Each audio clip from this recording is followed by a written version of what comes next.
Hey everybody, Dr. Greco here. Welcome to Ministry in a Minute. So do me a favor, like and share this short video so we can get the word out about the Crossroads School of Ministry and everything we're doing to build up church leaders and volunteers all over the globe. Yesterday we began a discussion from Matthew 16:19 when Jesus told Peter, I'll give you the keys to the kingdom. And I think that's more than a metaphor. I think Jesus was actually saying there are certain things that will give us access to the work and the will of God. We said yesterday that relationship building was one of them. Today, I want to talk about what I'm calling holy anticipation. Anticipation is so important in the kingdom because our faith needs to be purposefully directed. We don't just believe that God is real. We believe that what He has said He will do, He will do. At the very beginning of the New Testament era, when Jesus ascended into heaven in Acts chapter 1, it's funny because the angels looked at the disciples and they said, Men of Galilee, why are you standing here staring into space? Go where He said to go and wait for what He said to wait for. Jesus told them that He was going to send the Holy Spirit, and their job was to just pray for it and wait.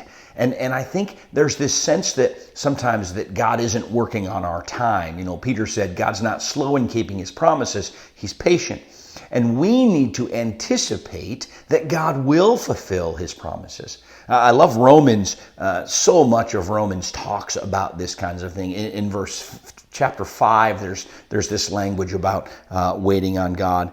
And in chapter 8, there's this statement in verse 18 that says, I consider that our present sufferings are not worth comparing to the glory that will be revealed in us.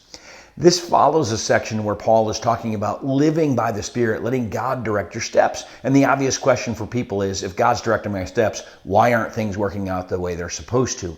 And Paul's answer is clear. They will. And our job is to be obedient while we eagerly wait for God to fulfill those promises in our day-to-day lives and in the big picture, which is obviously the second coming of Christ. God's promises are clear, but His call to us is also clear. Serve, obey, and wait, but don't wait hopelessly. Wait with holy anticipation, knowing that God's going to do what God says to do. It's another key to the kingdom. We'll talk about some more tomorrow in another Ministry in a Minute.